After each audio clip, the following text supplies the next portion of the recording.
What's up, guys? Actually rigging up a reel here for my new rod that I got. You probably saw it in my last video. Today I'm going to go over, it's going to be a short video. Today I'm going to be doing a top 5 summer baits for you guys. I think these videos are mostly opinion, but yeah, these are going to be my top 5 summer baits that I feel are just the best to use in the summer. And again, it's an opinion. You know, some people may disagree with me. Some people may agree. I mean, maybe you don't know. I don't know. But these are my top 5. Let's start off. First of all, a jig. You cannot go wrong with the jig. Colors, I would say, depends on the watercolor. Most of the watercolor around here is muddy, murky water. A lot of it is. So I'm going with a black and blue jig. I also like to use a dark green or something like that if I want to use a little lighter color. I'll use greens, stuff like that. But that's about as far away as I stray. I don't really use too many white baits. So there's number 1. And also, you know, those jigs, I mean, they're pretty, you know, pretty versatile. You can use those ponds, lakes, whatever. And I mean, you know, you can put any kind of trailer on them you want. You can just do amazing things with jigs. I mean, you can really just do a whole lot of stuff. And yeah, I use those a lot. Have pretty good luck with them. No complaints there.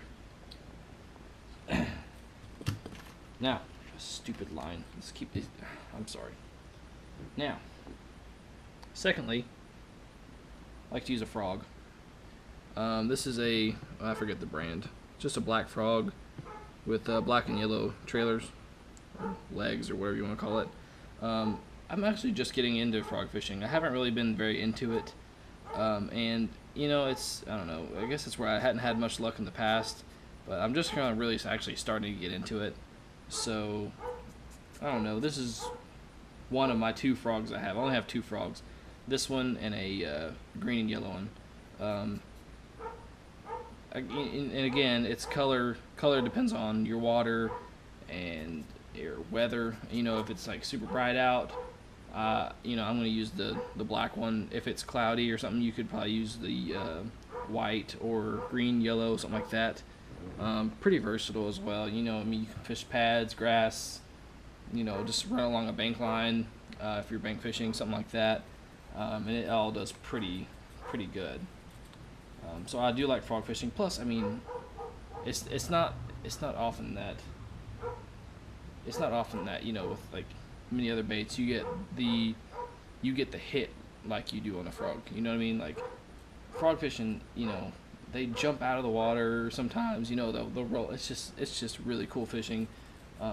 Love catching frogfish. So that's 2. I've got way too much line on this, I think. Anyways, I'll keep putting line on. Number 3. Crankbait. Deep diving crankbait. A lot of your big fish this time of year, when the water's super hot, they're going to find some deep water. It's cooler. It holds oxygen better. They feel safer down in the deeper water. So what you're going to want to do is try and find something that can go deep on these hot days with hot water temperatures to find these big fish. This has actually gotten so hot that the eyeball has started to sag a little bit. Wow. So anyways, this is a Strike King 6XD. It's a 20, let's see, dives up, I think it said 19 foot plus. I'm not 100% sure. I'm going to murder these dogs, by the way, because they keep barking. 6XD crankbait, 20 foot depth-ish. Run this across some brush piles and the rock piles, ledges, something like that, and just let it dig in, man, and it'll catch big fish. These will catch fish. Also, when you're talking about deep water, I'm looking at big worms, really big worms. Right here you've got a 12-inch worm.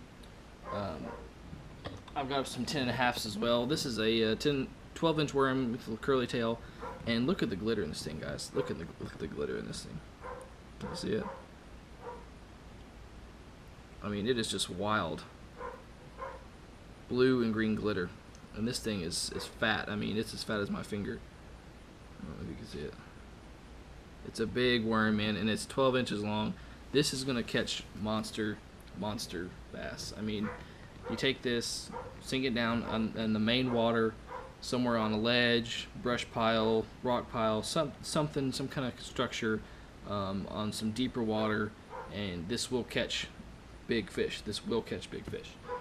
Hopefully I can prove it to you guys here soon with some more fishing stuff. So that's the fourth. Last but not least, gotta go with the shaky head. This, I mean, when I first learned about the shaky head, I was kind of confused. I was like, there's no way that just a dinky little worm like this can catch much. You know what I mean? So I'm thinking, you know, it's gonna catch tiny fish. But I've caught my personal best on a Cinco. I swear by them. They are the best. They are awesome for catching fish. This is not Cinco. This is not a Cinco. This is not Yamamoto brand. This is a Yum. I think a Yum Dinger or something like that. Still a good worm. Still a good worm. The differences I've noticed are the off brands of the Cinco, like the Yum. You got Bass Pro Shops. I know makes one. Cabela's makes one. Zoom, I think, makes something. Anyways, a lot of people make, you know, a replica Cinco. None of them that I've found have the same action as a Cinco. When you drop a Cinco in the water, a lot of times it wiggles back and forth.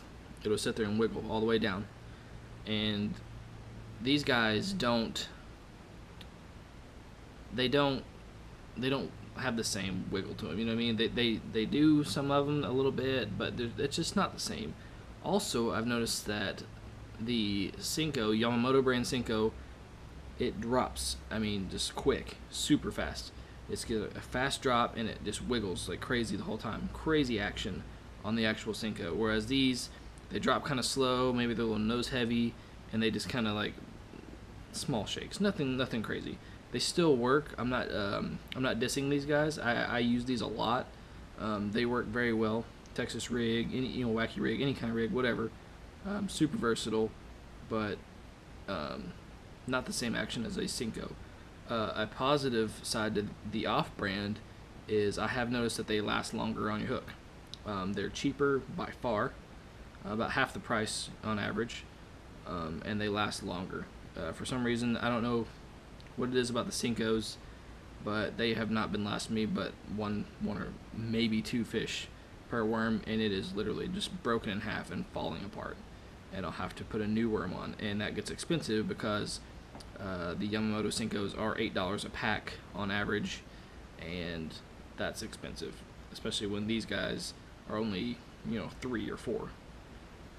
Not the same action, doesn't catch as much fish, but literally less than half the price and lasts longer. So it's a lose-lose on the Cinco part. It's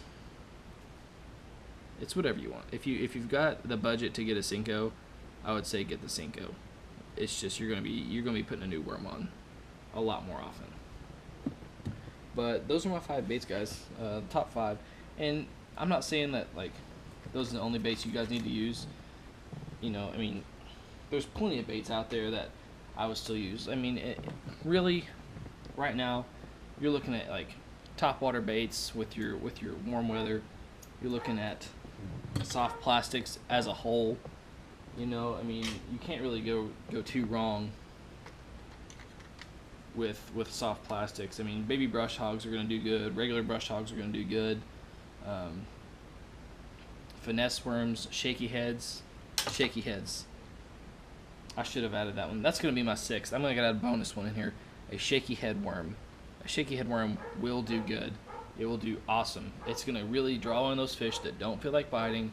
You're going to just run it past them, shaky head. And if you don't know what a shaky head is, basically, hang on, let me find a hook for you guys. Alright, this is a stand-up shaky head. there's a few different types of shaky heads. I use the stand-ups. I really enjoy those. The reason they call it a stand-up is there's a flat on the bottom of this weight.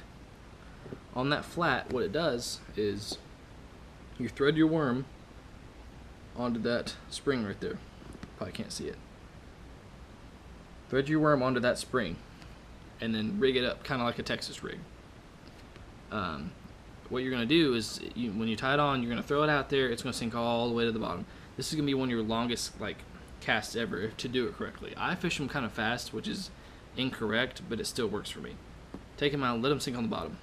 With a slack line, just shake that rod tip. Just shake it. What it does is it causes that worm.